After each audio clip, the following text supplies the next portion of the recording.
thanks to God and thanks to the Madagascar Mission Network for this opportunity, and thanks to all you who have come to learn.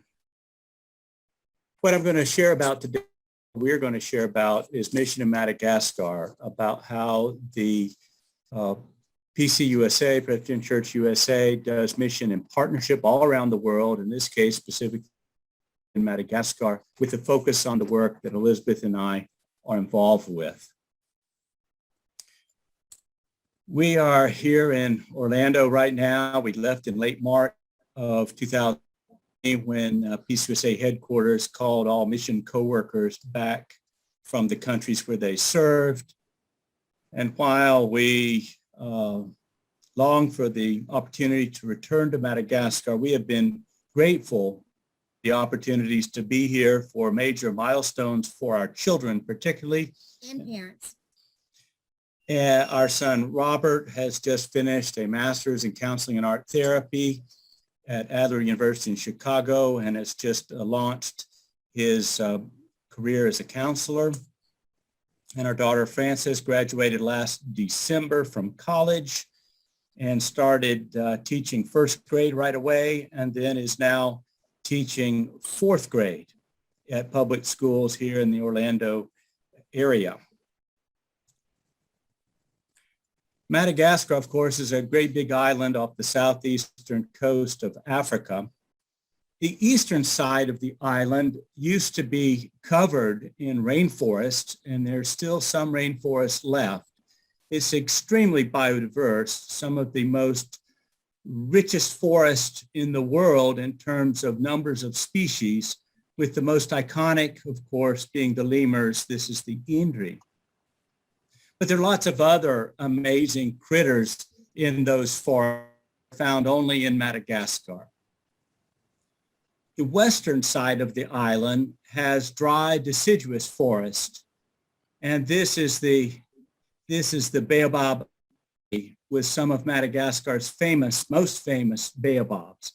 There are 8 species in the world, and 6 species are found only naturally only in Madagascar. Western Madagascar also has lemurs, and mostly those are species found only in the west. Southern Madagascar, especially the very far south, is where they have what's called spiny forest, which is an amazing assortment of plants and trees found only in Madagascar. And there too are lemurs. And again, these are different kinds than found in most of the other parts of Madagascar, but there are plenty of other creatures there as. And this photo illustrates the challenges country faces to find a good future for the people of Madagascar, especially the children, but also for the unique plants and animals.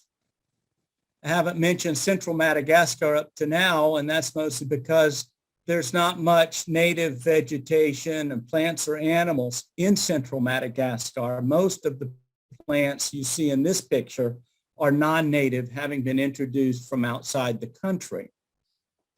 Now, Madagascar has more than just plants and animals. There's also 28 million people, half of whom are under the age of 18. And, it goes from me to him. They live mainly in rural communities, with no running water or electricity, similar to what you see here. The majority are subsistence farmers, so they work very hard producing crops, taking care of animals in an effort to make sure that they have enough to eat and a little bit left over. The Malagasy have a rich cultural heritage, an amazing capacity for joy, and a very strong sense of community. However, there are difficulties. Madagascar is one of the poorest countries in the world, and over 90% of the population lives on less than $2, which means families face really hard challenges. Will they have food to eat? Will they be able to send their children to school or pay for medical bills, even as little as $10? Madagascar does have cities spread all over the island, and these have both challenges and opportunities. It's a challenge. People sometimes think they can come to the city and it's going to give them everything they need, and they come and sometimes they can't find work. However, it also provides opportunities because there is opportunity for education, much more than you could get in the rural areas. And there are diverse jobs if you're qualified for them. COVID is a reality now in Madagascar, just as it is all over the world. The first cases of COVID came to Madagascar in March of 2020. The government reacted very quickly and closed the airports and had internal transportation restrictions. Meetings were stopped, so churches were closed, and they were able to keep their spike very low and controlled. Then in April of this year, as you can see on the screen, it spiked again, probably due in part to cases of the South African variant. However, the government reacted again with closing the borders, having internal transportation limited, and again, they closed down meetings and churches, but the spike went down very fast, and at this point, they have very low daily cases. They have the airport, international airport, is still closed in an effort to keep out the Delta variant. Closed to incoming Excuse me. people. Yeah. Yes. Internal travel's okay. They also have been able to get the first lot of vaccines. AstraZeneca came in May of this year. At the beginning, there were some rumors, but by the end, they were actually able to use 80% of the vaccines that they were given, vaccinating 190,000 people. The second doses of AstraZeneca have already been started this week, and reports are that people are coming for their second dose, which is very encouraging. Johnson & Johnson is also in the country. Doses, vaccines with Johnson & Johnson should be getting shortly, with about 300,000 vaccines available.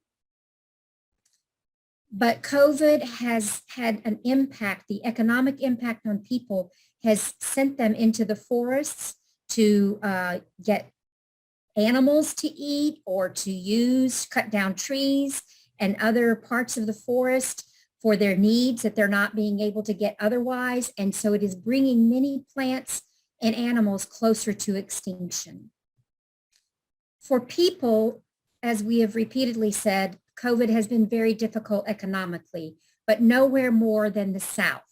The South traditionally has issues with water and has had a drought, some type of drought going on for 40 years. But this year, it's just been exacerbated with climate change and also the economic effects where people can't find jobs that they normally would be able to find in times when COVID wasn't around. So more and more people, what are they saying, close to how many? There's several 100,000 people who are now having acute malnutrition. They call it close to famine conditions. So this is the worst that Madagascar has seen in a very, very long time. Into the midst of these difficulties is the FJKM Church, the Fionguna Jesu Christi Etu Madagascar, which feels very strongly that it needs to be both biblically based, sharing the good news of Jesus Christ, but at the same time, reaching out and meeting the needs of the people. It has a very holistic view of what it means to be a follower of Christ. The churches are full, or at least before COVID. They are packed, and as it is a young country, you would see scenes like this in most churches that you go to. It is a vibrant church with many branches like Scouts, men of the church, women of the church, the evangelism department, the revival movement, to name a few. It also has over 700 elementary and secondary schools. And Peace USA is collaborating, walking alongside the FJKM in its efforts to give high standard education. And they're working with a program called Evidence-Based Methods of Instruction, or EBMI. There was a missionary before, Jan Heckler, who helped with this, and there is support continuing, and that program is continuing to help improve the education and the teaching that's offered by the FJKM school. The FJKM has many ministries, social ministries, but one of the big ones is to the marginalized people that is headed or led by Pastor Helival Poget in the center in this picture. Christy, who was mentioned earlier, a co-worker from who lives in the DR Congo, works alongside with Pastor Helival in some of these ministries to accompany her and assist her in those efforts. And Doug Tilton, who's the regional liaison for Southern Africa, and also one of the acting area coordinators, he has also worked with Pastor Helival in areas of human trafficking. These are just a few of the types of ministries that the FJKM is involved in. Of course, COVID is now another thing that they are involved with because no one can escape it. It has brought hardship to the Malagasy people and to the church. And as Carol mentioned, oops, we skipped. Are we still there? Oh, as Carol mentioned, funds were raised. Can we go on? Funds were raised to assist the FJKM. Somehow one of the slides disappeared, but basically they've been able to use these funds to help retired pastors who didn't have pensions to, when the second COVID spike came this year, churches had to close down again. And if they had not had the support that had come from us, from the network and everybody who contributed, though the 330 people supported by the national office would have had to be on half salary. So they were able to maintain the evangelists and synod presidents and staff of the seminaries at full-time presence. They've also been able to supply their office with thermometers to be able to check about whether people have COVID coming in and out, temperature checks, and the cleaning supplies that are needed for the individual offices, as well as to give work personnel masks and protective equipment that they might need. They've offered some assistance to seminaries and orphanages where they had gaps, and also assisted in some southern Madagascar. Another thing that the FJKM has done in the midst of COVID is reach out with spiritual care. And so the chaplaincy, the shepherd movement have all been involved in small group services around the capital city and the country in the COVID tests and also in the hospitals. As we mentioned, the South has been a big problem. And in January, the FJKM produced its own PowerPoint to motivate members of the FJKM to be able to come alongside the church in the South and the people in greatest need.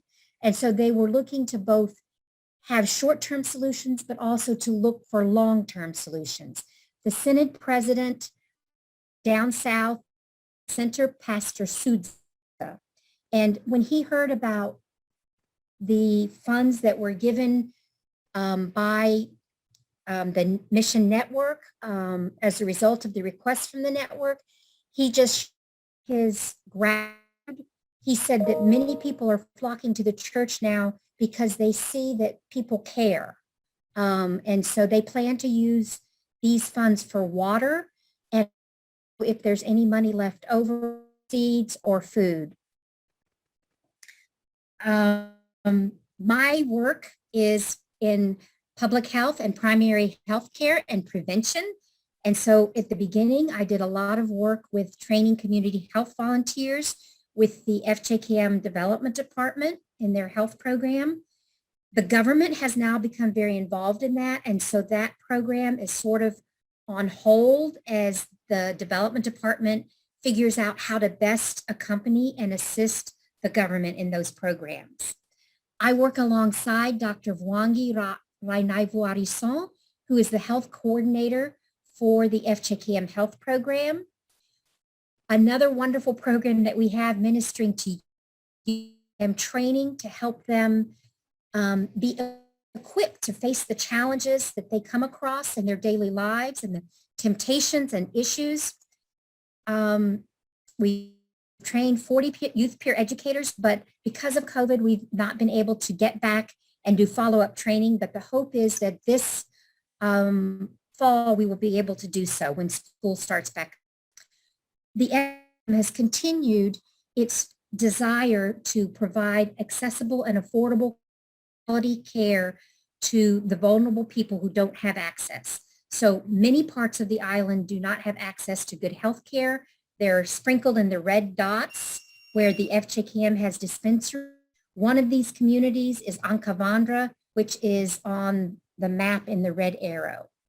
The dispensaries that the FJKM has are primary health care, so no CAT scans, no x-ray machines, but they're able to take care of the majority, probably 90% of the needs that the people face, like malaria, tuberculosis, or respiratory tract infections.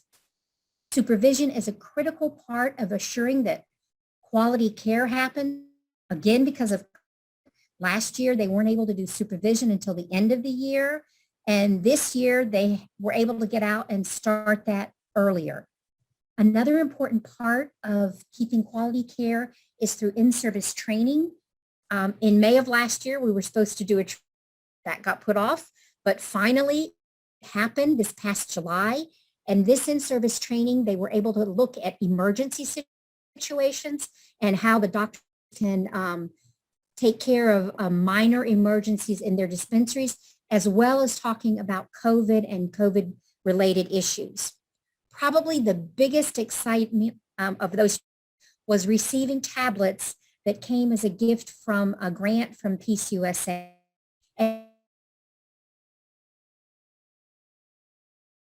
these tablets, which you see them unpacking, to send reports electronically, both to the National FJKM office, but also to the government, and also to access medical information from the internet. These are just 3 midwives who serve at 3 of the FJKM dispensaries, and the arrows are on the island map. And all 3 of those have significant periods of the year where they do not have access to outside community because of the rain or how bad it gets.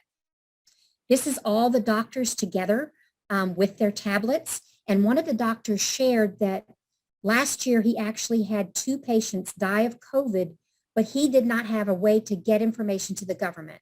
And so he was so grateful to have the tablet, because that there's 3 main networks that have access to the island, that all the doctors have access to one of those, and it doesn't cost very much money to link on and send information or data. There are some critical health problems in Madagascar. Malagasy women, more Malagasy women from childbirth, about 10 a day, and it's one of the highest in the world related to complications to pregnancy and childbirth. Infant and child mortality remain high, related to preventable diseases like malaria, diarrhea, and malnutrition.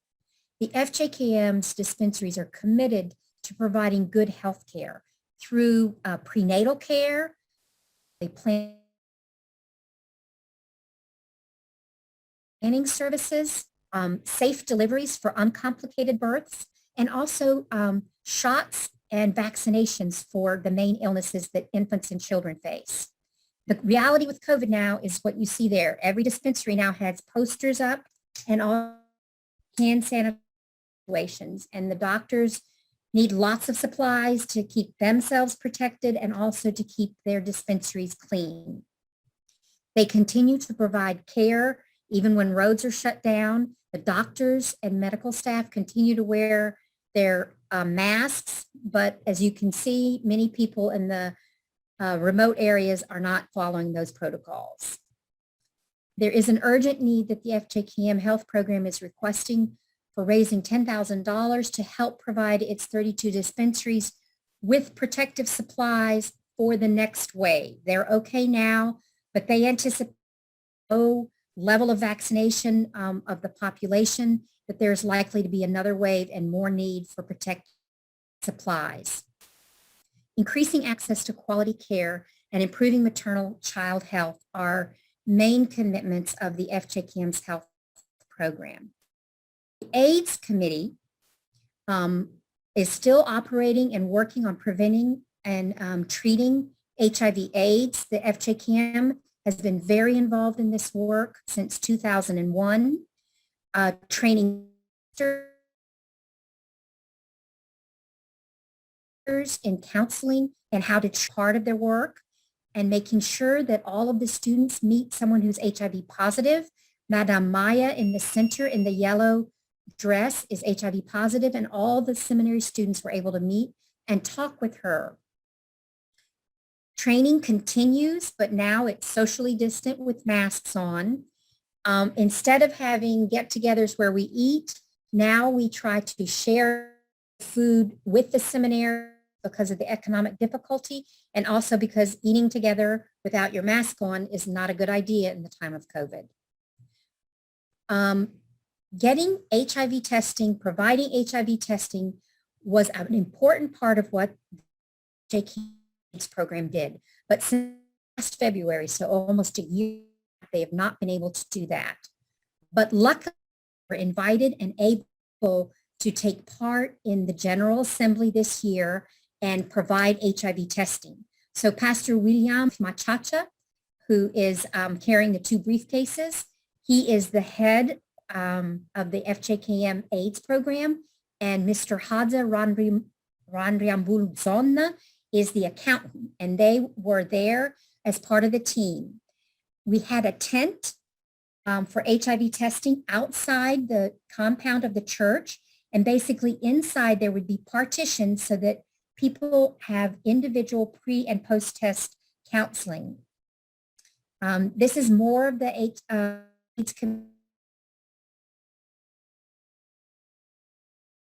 staff. With the local staff jacket is Mr. Rene Ravau.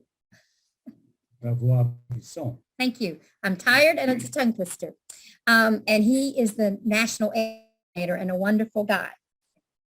This is the medical team setting up inside that tent. We also had people went out and distributed information and leaflets and brochures and invited people to come get tested.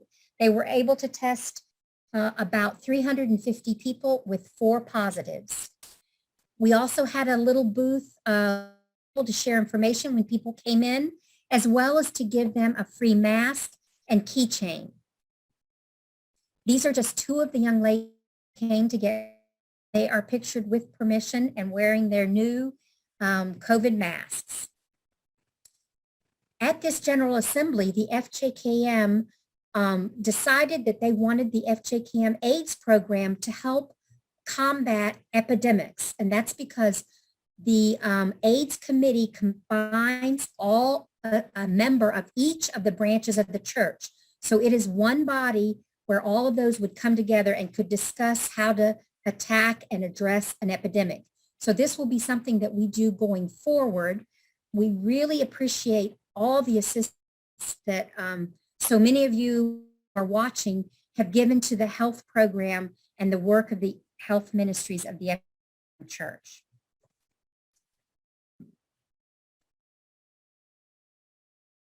Whoa. I worked with the Fruits, Vegetables, and Environmental Education program of the FJKM. This is my main colleague, Roland Rozafiarson, who also was able to attend the Synode Les Baies meeting in Saint-Bave.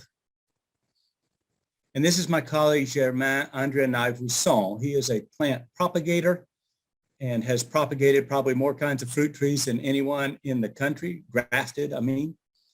And here he is teaching seminary students how to graft. We teach a program in we have taught in all of the seminaries. In the time of COVID, we've been forced to concentrate at the Ivatu Seminary, where we teach gardening and fruit growing and some environmental education. This is the main garden on the seminary campus at Ivatu. All of the students and their spouses take part in the activities in the orchard and in the garden, and they eat the benefits from that garden. These are purple yams. And this really helps them get food during their time as students, but more importantly, it gives them skills that they take with them to their first churches, where they will, those skills will help their families and also be of assistance to people in their churches and communities. We're training for university students, especially students from the FJKM Ravel Zone University. This is mostly in the form of internships, especially for the agronomy students. The first year students do an internship at Ivatu, the second year students at the Fruit Center that you'll hear about, and a few third year students come back and do special projects. The FEE has for many years been involved in planting trees at schools, some of 700 schools Elizabeth mentioned, and these are mostly fruit trees and especially native trees. We also plant some at public schools. This is a shade tree in the front, and also just trees for beautifying the school grounds. But especially we plant these native trees for their value for environmental education, to help the students come to learn and to love the native biodiversity that is unique to Madagascar, and hopefully that will help them become good stewards of the special plants and animals in their country. And these are some of the trees and shrubs that the FEE propagates in their nurseries and that then get planted out at schools and also at churches. And some of these trees are particularly rare. This is the critically endangered Tahina palm, which came from northwestern Madagascar. The FEE does a little bit with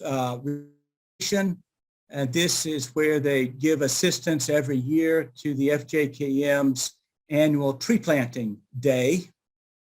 And to a certain extent, we help other entities of the FJKM with their reforestation efforts.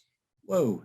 And that is Roland giving Pastor Ruta advice on, I don't know why this is keep jumping, on how to transplant those eucalyptus seedlings near Umbalaval. But most of the work of the FAE is focused on fruit trees. And this is because fruits all over the country provide needed food and nutrition, but also they are a source of income. One of my colleagues in my early successes was in helping the town of Antananarivo to grow tangerines. And this started back in 2010. Fast forward, in 2017, the trees really started to produce good crops of tangerines, and in 2020, for the first time, trucks came from the capital city to buy tangerines by the truckload, and things have really taken off. And one of the growers at Antananarivo said that he gets more money for his efforts growing tangerines than he does growing rice or raising cattle. So I feel that the people in that town have really gotten on a path out of poverty by growing tangerines. But early on, we recognized that the shortcoming of tangerines is that they require irrigation. And this is in the form, at Antananarivo, is in the form of water from a spring uphill from the village, and the water can be brought down through hand dugouts to get water to the trees. Unfortunately, it's not everywhere where this can be done. So the potential of tangerines, while great, is limited to only certain places that can do the irrigation.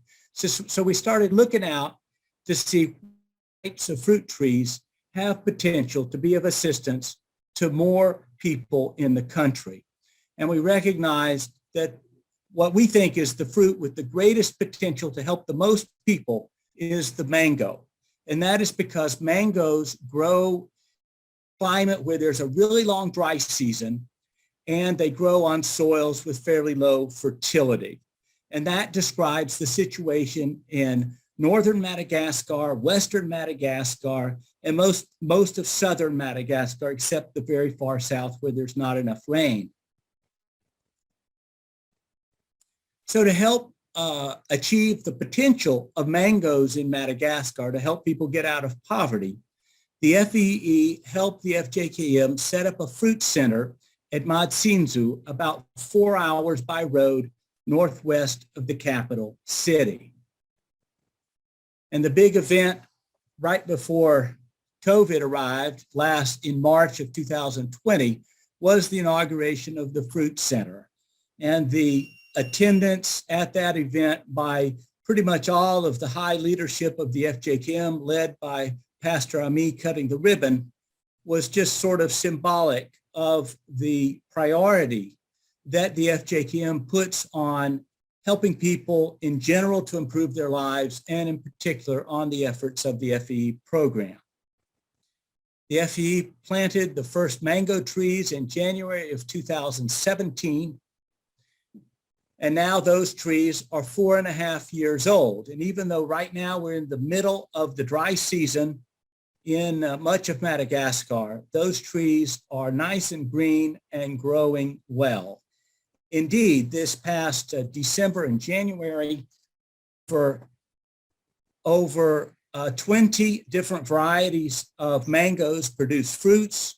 And some of these varieties are some that you buy in the grocery store, like Tommy Atkins and Kent, and others are some of the ones widely appreciated in different parts of the world, like Kensington in Australia, and Malika and Alfonso in India. And many of these varieties were brought to Madagascar from Florida by the FJKM, following all proper procedures with help from Peace USA. At the nursery at the Fruit Center, the technicians are busy grafting mangoes. They do that using the approach graft, which is a graft widely practiced in India. They also cleft grafts, which is a good graft for mango. And when we mangoes, as important as the grafting itself is the writing of the labels to make sure we keep track of the varieties. Now you might ask, why graft mango trees and other fruit trees when you know that they can grow perfectly well from seed? And part of that answer is in that picture. People are always asking when they get a grafted tree, how soon will I get? Well, actually, a grafted tree can produce fruits very quickly, sometimes even before you plant the tree. We don't advise that because that fruit will sort of suck the energy out of that growing tree. So I try to get them all cut off from the small trees. You want a tree that maybe has a diameter of about 1 meter or so of its leaf area. But mangoes, so that they produce fruits earlier than seedling trees. Mango trees that are grafted are also shorter and squatter, which means that it's easier to produce the fruit and fewer fruits get lost from bruising. And a third very important reason is that if good varieties are selected or identified, then a farmer can grow via grafting. The farmer can grow a whole herd of a single really good variety and know he'll get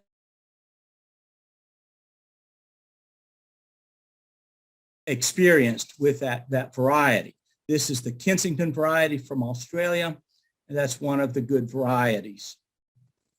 So right now at the Fruit Center, we have over 1,200 grafted mango trees, and we also have about 5,000 mango rootstocks that will be ready to graft this December.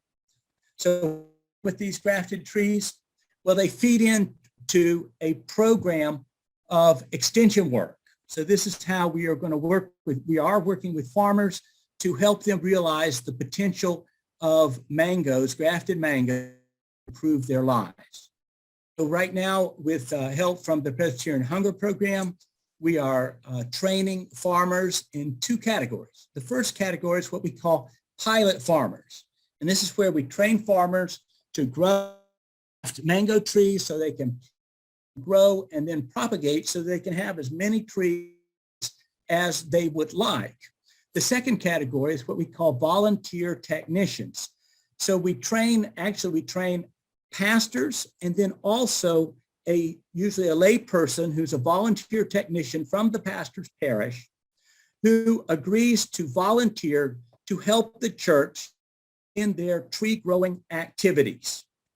And in exchange for volunteering with the church, the FVEE is helping those people to be able to set up their own tree nurseries. And so when all of these trainees, when they finish their training, they get grafted trees to help and plant. And they also get pots so that they can propagate trees, and they get a grafting knife and a sharpening stone so that they can do their own grafting. And a volunteer technician, Romain Ranjamanana, with his little nursery at Matsinzu. He's the volunteer technician at Matsinzu, and he is already marcotting lychee trees and grafting mango trees to plant himself.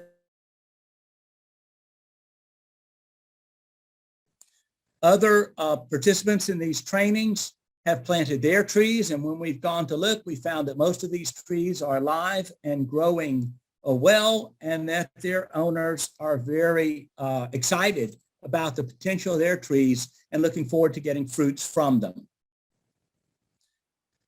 Another major activity of the FVE in the last couple of years is setting up new fruit nurseries in different parts of the island to serve, that will be managed by different entities of the FJKM.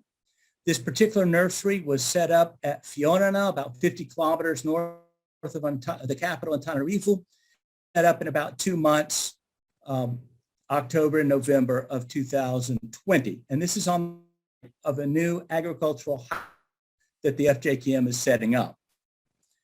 So this map shows the locations of a lot of the work of the FVEE, particularly the program and the tree nurseries.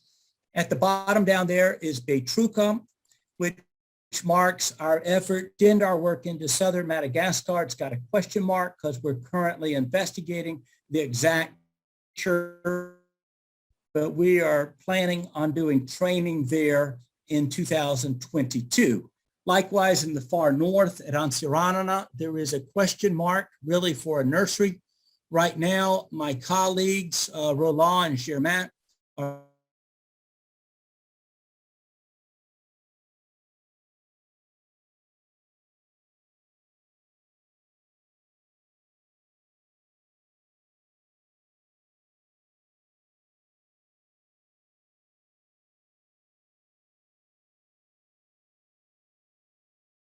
three locations on the map, starting with Ankaramena in the south.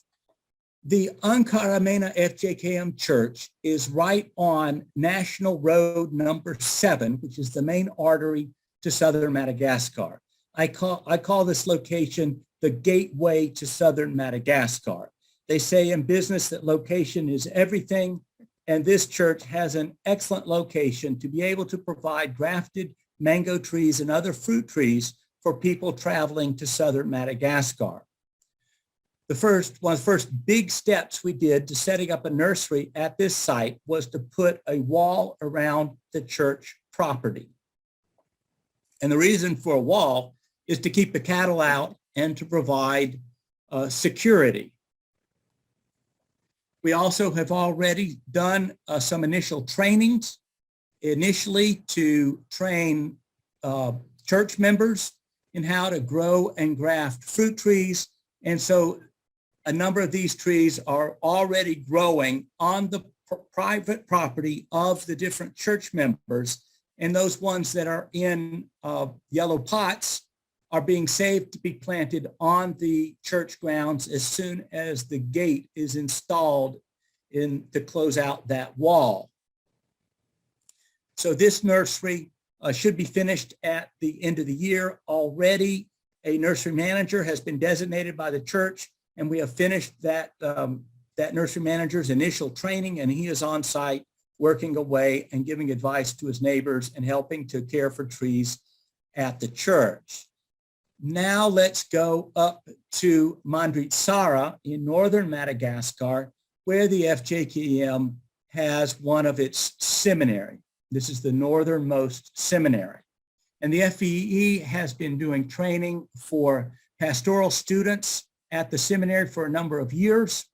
This past October, Roland took up the mother trees to serve as sources of grafting material for the nursery. And these are seminary students who are potting up those newly arrived trees in those big yellow pots to let them grow bigger. And in October, Roland also brought Jeremiah Rasiraunana, the nursery manager, who had been at Ivatu Seminary and at the Fruit Center getting trained for many months. He brought him up to begin nursery work. And Jeremiah found at first there wasn't really anything there. There was a well and a pile of bricks to build his house, as you see in the top picture. But by May of this year, his house is finished and he's moved in, and the mother trees are there around the house. And he didn't waste time, but he has already produced hundreds of mango rootstocks and has begun grafting trees. And as soon as my colleagues Roland and Germain finish their training at Antsiranana, they are heading to Mandritsara to do training next week for pastors and for volunteer technicians from the synod where the seminary there is located. And now let's go down to Sarahunenana, which is a village about 50 kilometers north of the Fruit Center, but it's at about 200 meters lower elevation than the Fruit Center, better climate even for growing mangoes. And so this past March, my colleagues did a training for 50 adults from Sarahunenana and one baby. And the people at that training really appreciated the training. Mrs. Agnes Rasuari-Nirina said, I received a lot of benefit from the training because I did the grafts. My hands made the grafts. But before, when I did training, the technician did it and said, that is how it is done.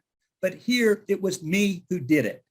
So the participants really appreciated the hands-on approach to training that my colleagues did. And it actually, in this case, it was on the 1st of April that Germain Andre Nausson was able to deliver the trees to the trainees at Sarahunenana. And you see there in the back, Pastor Modest Rasulabampiana in the maroon shirt. He is the pastor from this area, and also in the back row is the volunteer technician, and they will be providing technical oversight. My colleagues will, and I look forward to going there myself to provide the encouragement and the technical assistance that these people will need to realize the potential of mangoes as much and as far as they want to take it, because they have, you see the national road right next to them. They have tremendous potential to sell their mangoes to trucks coming by. So if all goes as planned for them and for us, then we feel that this will help the people of this village get on a path out of poverty by growing mangoes, much as the people of Antaneti Bay have gotten on a path out of poverty by growing tangerines. This is the exhibit that Roland Razafiarson had on display at the Synode Les Baies meeting at Sambav this past week. And that was a tremendous opportunity for Roland to interact with pastors and lay people from all over the island.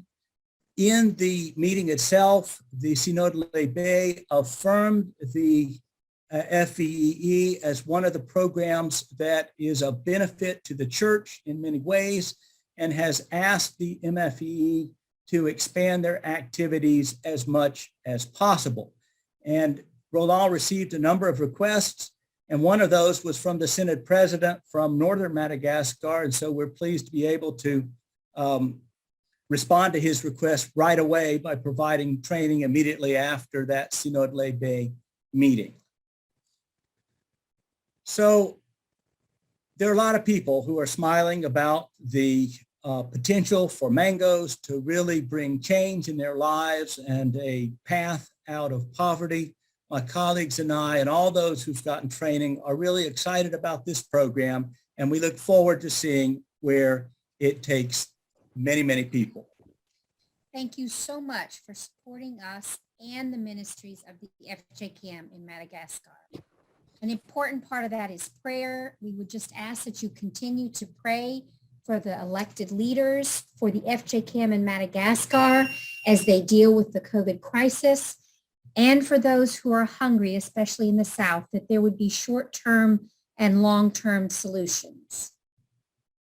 Please also take the opportunity to take part in the Madagascar Mission Network. This is a very dedicated group of people who work hard together to promote the partnership with the FJKM in Madagascar, and the more the merrier. So we hope that all of you who are with us here tonight will want to take part in this group and share in the fun that we all have, partly just being together, but especially in knowing that this is contributing to the partnership with the FJKM and to helping the people of Madagascar.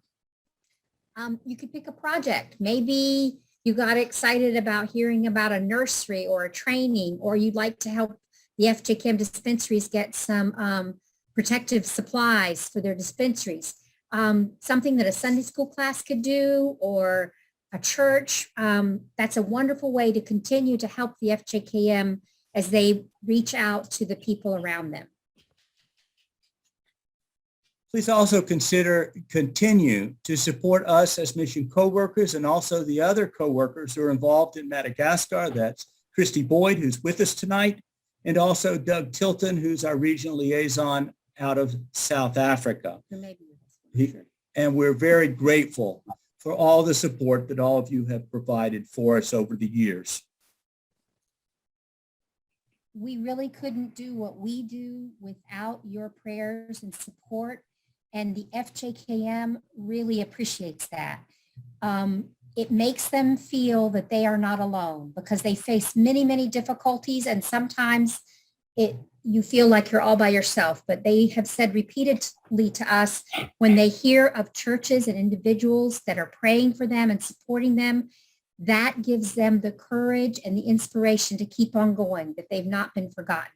Thank you so much for what you have done and are doing to help us and the FJKM make a difference in the lives of the people of Madagascar so that their futures will be brighter. As they say in Malagasy, Misota Betsaga Tumko. thank you very much.